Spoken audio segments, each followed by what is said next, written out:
आपला ऐतिहासिक वारसा, आपला इतिहास, आपली संस्कृती सांगत असतं.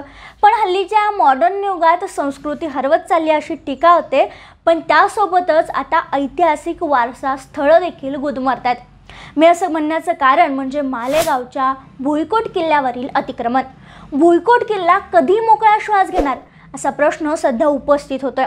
नेमकं प्रकरण काय, प्रशासन कधी जागं होणार, प्रशासन नेमकं काय करते, नेमकं काय घडते, या सगळ्याबद्दलच या व्हिडिओच्या माध्यमातून जाणून घेऊयात. नमस्कार, मी संजना कसमादे अपडेटमध्ये आपलं स्वागत. सुरुवातीला आपण या किल्ल्याबद्दल थोडंसं जाणून घेऊयात. मालेगावचा हा भुईकोट किल्ला पेशव्याचे सरदार नारोशंकर यांनी 1740 मध्ये बांधल्याचे उल्लेख सापडतात.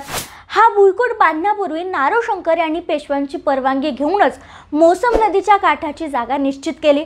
यातून या दुर्गनिर्मितीची कल्पकता दिसून येते, कारण मोसम नदीच्या प्रवाहाचा उपयोग हा भुईकोटसाठी संरक्षण म्हणून वापरण्यात आला. नारोशंकर यांचे वास्तव्य त्यांच्या मृत्यूपर्यंत या किल्ल्यावरच होतं. या किल्ल्याची बांधणी इतकी मजबूत होती की 1818 मध्ये इंग्रजांना देखील हा किल्ला जिंकण्यासाठी मोठी झुंज द्यावी लागली. किल्ल्यामध्ये फिरताना तटबंदी, बुरुज भव्यतेची आणि बळकटपणाची साक्ष देतात. तसेच रंगमहाल, भव्य प्रवेशद्वार, तटबंदीवर जाणारे दगडी जिने, गच्ची, दगडी छत्र्या या साऱ्या वस्तू पाहून भान हरपायला होतं. तसेच तटबंदीच्या भिंतीची जाडी ही देखील आश्चर्यचकित करणारे. किल्ल्याच्या आतील भाग जर पाहायचा असेल तर शाळेच्या प्रशासनाकडून परवानगी घ्यावी लागते, कारण आतील इमारतीवर जाण्याचा रस्ता हा शाळेच्या आवारातून जातो. त्यामुळे भुईकोटच्या वास्तू बऱ्यापैकी सुव्यवस्थित आढळतात. आता या किल्ल्याची सद्यस्थिती मी तुम्हाला सांगते. मालेगावच्या या भुईकोटाभोवती इतर भुईकोटांसारखाच मानवी वस्तीचा विळखा पडला. तटबंदी आणि खंदक तर नागरी वस्तीत कधीच सामावून गेलेत. भुईकोटचा बाह्य भाग हा जरी अस्तित्वासाठी झुंज देत असला तरी अंतर्भाग हा मात्र काही प्रमाणात सुदैवी म्हणावा लागेल, कारण सध्या या भुईकोटामध्ये काकाणी नावाचं विद्यालय भरतं. ज्ञानमंदिराच्या या वास्तूमुळे भुईकोटाचं पावित्र्यही बऱ्यापैकी राखलं गेलं, कारण विद्यालयाची व परिसराची साफसफाई नियमितपणे होत असल्याने आपोआप या भुईकोटाची देखील साफसफाई होत असते. परिणामी आतील भागात जरी स्वच्छता दिसते. आणखी एक वैशिष्ट्य म्हणजे इथं पाहायला मिळतं ते म्हणजे या विद्यालयातील भिंतीवर लावलेल्या भुईकोटच्या निर्मात्याचेच म्हणजेच नारोशंकर यांचे तैलचित्र. या छोट्याशा कृतीतून महाविद्यालयाने भुईकोटाचं प्रेम व्यक्त केलं. पण आता किल्ल्याला अतिक्रमणाचा विळखा बसतोय. मालेगावच्या भुईकोट किल्ल्याच्या अतिक्रमणामुळे भुईकोटचा श्वास गुदमरला. प्रशासन यावर काहीच कारवाई करत नाहीये. हे गडप्रेमी आणि सामाजिक कार्यकर्त्यांच्या लक्षात आल्यानंतर त्यांनी आवाज उठवला. अतिक्रमणाची ही लढाई थेट उच्च न्यायालयात पोहोचली. सामाजिक कार्यकर्ते रामदास बोरसे यांनी हे अतिक्रमण काढण्याबाबत लोकायुक्त यांच्याकडे याचिका दाखल केली होती. या तक्रारीची दखल घेत जिल्हाधिकारी सूरज मांढरे यांनी किल्ला परिसराची पाहणी केली. त्यावेळी अपर जिल्हाधिकारी धनंजय निकम, उपविभागीय अधिकारी विजयानंद शर्मा, मनपा उपायुक्त नितीन कापडनीस, अपर पोलीस अधीक्षक चंद्रकांत खांडवी, तहसीलदार चंद्रजित राजपूत आदी प्रशासकीय अधिकारी उपस्थित होते. भुईकोट किल्ला हा शासनाची मालमत्ता असून या परिसरात मोठ्या प्रमाणात अतिक्रमण झालेलं असून सदर अतिक्रमण काढण्यासंदर्भात लोकायुक्त व शासनाच्या निर्देशाप्रमाणे निर्णय घेण्यात येणार असल्याचं त्यावेळी त्यांनी सांगितलं होतं. पण पुढं काहीच कारवाई झाली नाही.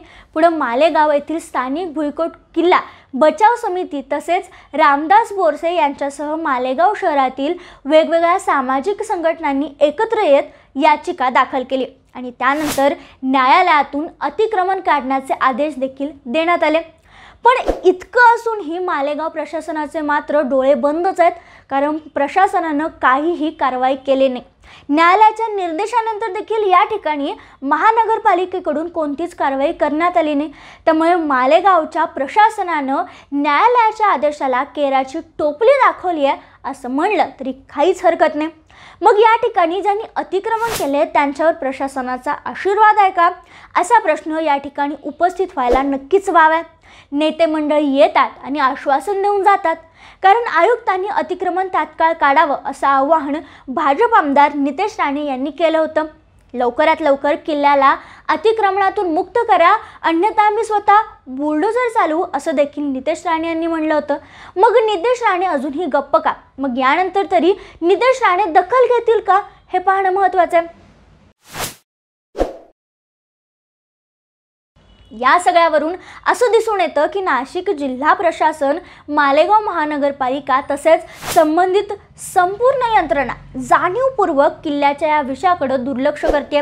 ज्या पद्धतीनं मालेगावकरांच्या तक्रारीची दखल घेण्यात महापालिका कधीच धजावत नाही, त्याचप्रमाणे हे किल्ल्याचं अतिक्रमण काढण्यासाठी महापालिका वेळ काढूपणा करताना दिसते.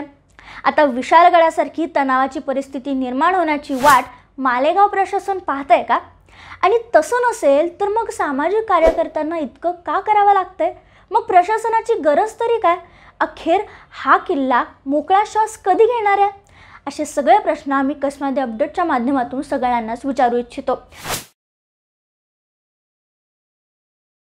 दरम्यान या सगळ्या प्रश्नावर तुमचं मत काय? भुईकोट किल्ल्याचं अतिक्रमण कधी हटणार आहे? महानगरपालिका काय करते? महाराष्ट्र प्रशासनाचं यावर लक्ष आहे का? यावर कधी कारवाई होणार आहे? नक्की आम्हाला सांगा. शिवाय या सगळ्यावर तुमचं मत काय, आम्हाला कमेंटमध्ये सांगायला विसरू नका. आणि अशाच मालेगावच्या ज्वलंत विषयात हात घालण्यासाठी कसमध्ये अपडेट प्रयत्न करते. त्यामुळे तुमचं एक सबस्क्राईब आम्हाला खूप मोठं आणि महत्त्वाचं ठरणार आहे. आणि मालेगावचे असेच महत्त्वाचे विषय जाणून घेण्यासाठी चॅनलला आठवणीनं सबस्क्राईब करा. धन्यवाद.